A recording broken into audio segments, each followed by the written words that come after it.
হযরতে বুজর গফারি খাদেমি খৈরুল বশর खिदमतों में जिंदगी भर ना बनाया अपना घर खिदमतों में जिंदगी भर ना बनाया अपना घर अल्लाहु আকবার বলেন।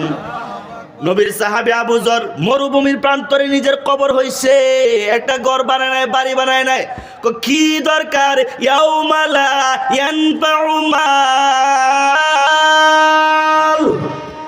কাজে যেহেতু আসবে না, কি দরকার?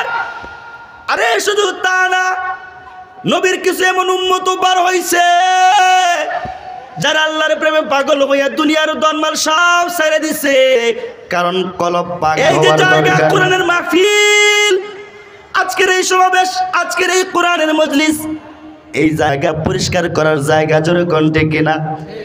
আপনার আমার তো যেটা বলতেছিলাম এইদিকে ধান্দাই নেই, অথচ একটা যুগের মানুষ এমন ছিল এইটাকে পাক করবার জন্য মাটির ঘর না আর স্বাভাবিক টিনের ঘর না, একটা যুগ তো এমন ছিল যে যুগের মানুষ যাদের হাজার হাজার সম্পদের মালিক হওয়ার পরও অথবা রাজ্যের রাজা হওয়ার পরও মসনদ ছাড়ছে। নবী আম্বিয়া আলাইহিমুস সালাম যাদের জন্য আল্লাহ তাআলা পুরা দুনিয়া নিজেদের কদমে ছেড়ে দিছে, তারা ওই দুনিয়ার দিকে চায় না, কারণ আল্লাহ বলেছে ইয়াউমা লা ইয়ানফাউ মাল, এই মালগুলো হাসরের ময়দানে কোনো কাজে আসবে না। তাইলে কি দরকার? আমার মালের কোনো দরকার নাই, যেরকম ঠিক কিনা? এই জন্য কোনো নবী তো একটা ঘর বানায় নাই, একটা বালিশ বানায় নাই, মরু প্রান্তরে জীবনযাপন করে কাটাইছে। নবীর কিছু কিছু সাহাবীরা এমন ছিল যারা মরু প্রান্তরে নিজের জীবন কাটাই দিছে, কবর মরু প্রান্তরে হইছে, নিজের আরামের জন্য একটা কুটা বানায় নাই। হযরতে বুজর গফারি খাদেমি খৈরুল বশর खिदमतों में जिंदगी भर ना बनाया अपना घर खिदमतों में जिंदगी भर ना बनाया अपना घर अल्लाहु আকবার বলেন। নবীর সাহাবী আবু যর মরুভূমির প্রান্তরে নিজের কবর হইছে, একটা ঘর বানায় নাই, বাড়ি বানায় নাই। কি দরকার?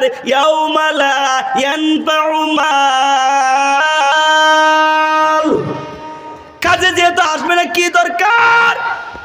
আরে শুধু তা না, নবীর কিছু এমন উম্মত বার হইছে যারা আল্লাহর প্রেমে পাগল হইয়া দুনিয়ার ধনমাল সব ছেড়ে দিছে, কারণ কলব পাক হওয়ার দরকার।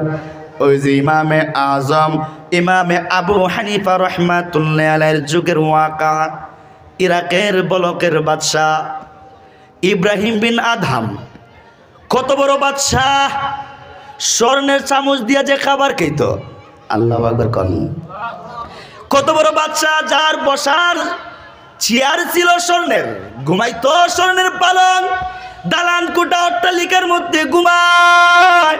বাদশার ঘরের বাদশাহ, বাবাও বাদশাহ ছিল, নিজেও বাদশাহ, রাজত্বের মালিকানা পাইছে বাবার ওয়ারিসাত, বাবার তেজ্য সম্পত্তি হিসাবে ওয়ারিস হয়ে গেছে গা। বলকের